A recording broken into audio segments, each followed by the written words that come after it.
You probably misunderstand the difference between training for strength and size. Intro hook aside, if you ever looked online, you may have seen the idea that low reps are for strength and high reps are for hypertrophy. In reality, the line between strength and hypertrophy is incredibly blurry, and in training overlaps far more than most people think. You can make strength and muscular gains with high reps, low reps, or anything in between. If that's the case, then how do you prioritize strength? Stripping away things like leverages and fiber types, you gain strength from increased muscle mass and improved neural drive. Muscle mass is built through the process of hypertrophy, and neural drive is improved by repetition. Because of that, if you want to build strength, you need three things: intensity, consistency, and specialization. Intensity.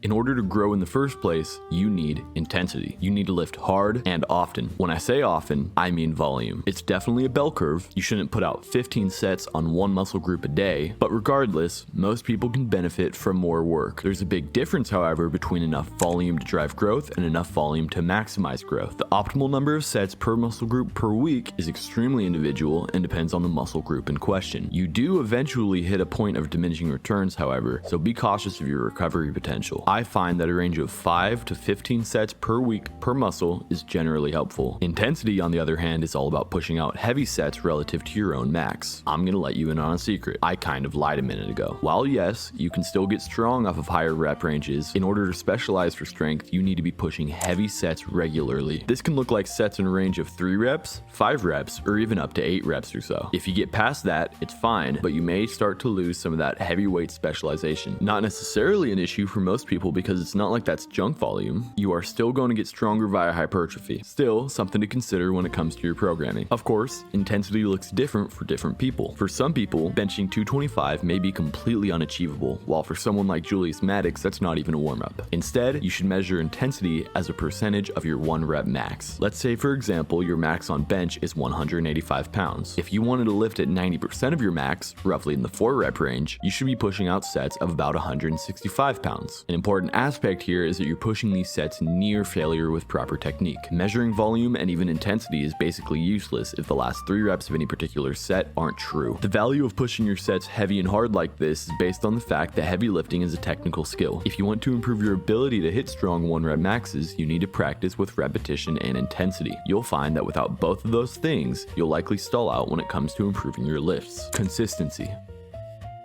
On the topic of repetition, the next major tool for strength gain is consistency. This is a very basic concept. While high intensity is important, if you worked out once a month, you really wouldn't make any gains, period. Growth requires repeated stimulus, and that stimulus needs to be reasonably frequent. You need to lift often. If you want to get a better deadlift, you need to deadlift. Rome was not built in a day, and physiques aren't either. Consistency is so important, in fact, that if you had a consistent yet terrible program, you'd make better gains than a fully optimized program that you barely stuck to. You shouldn't underestimate how vital it is to show up repeatedly over time. Gassing yourself out one session and never touching the gym again won't do anything for you. Train hard frequently. The hardest part of the gym, contrary to popular belief, is not the intensity aspect. Without a doubt, the most difficult thing when it comes to training is making it a habit and sticking to it. Commitment is an incredibly difficult thing, and that's doubly true for training. You don't need to love training, and you shouldn't rely on day-to-day motivation to drive your gym days. While both of those things are great, you need to show up even when you don't want to. If you missed a day here or there, that is completely fine. But if you miss half of your training days, then you're going to be a much weaker lifter overall. Specialization.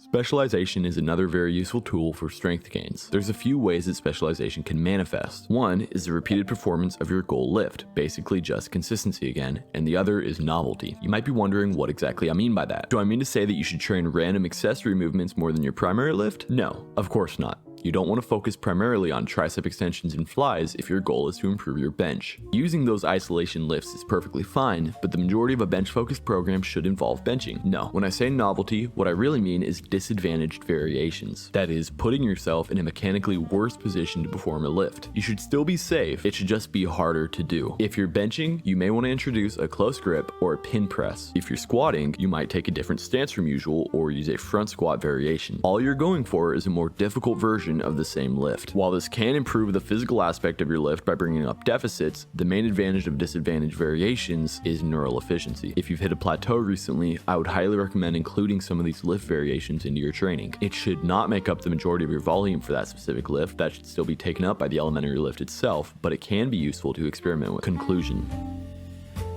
Hopefully with all of this, you should have a grasp of the kind of techniques you want to implement for strength training. You need to be consistent, intense, and use specialization and novelty to your advantage. You should let your program work for you. Like I said earlier, lifting is a technical skill just as much as it is a physical one. You can get large and still be proportionately weak because you didn't practice your heavier lifts. Newbie gains are not just about gaining muscle quickly. You can experience newbie gains as a well-seasoned lifter with new, novel exercises. Really, the biggest takeaway here is the most basic training advice in the world. In order to lift heavy, you need to lift heavy. Training for strength, above all else, is about increasing size and sharpening your mind's connection to your body.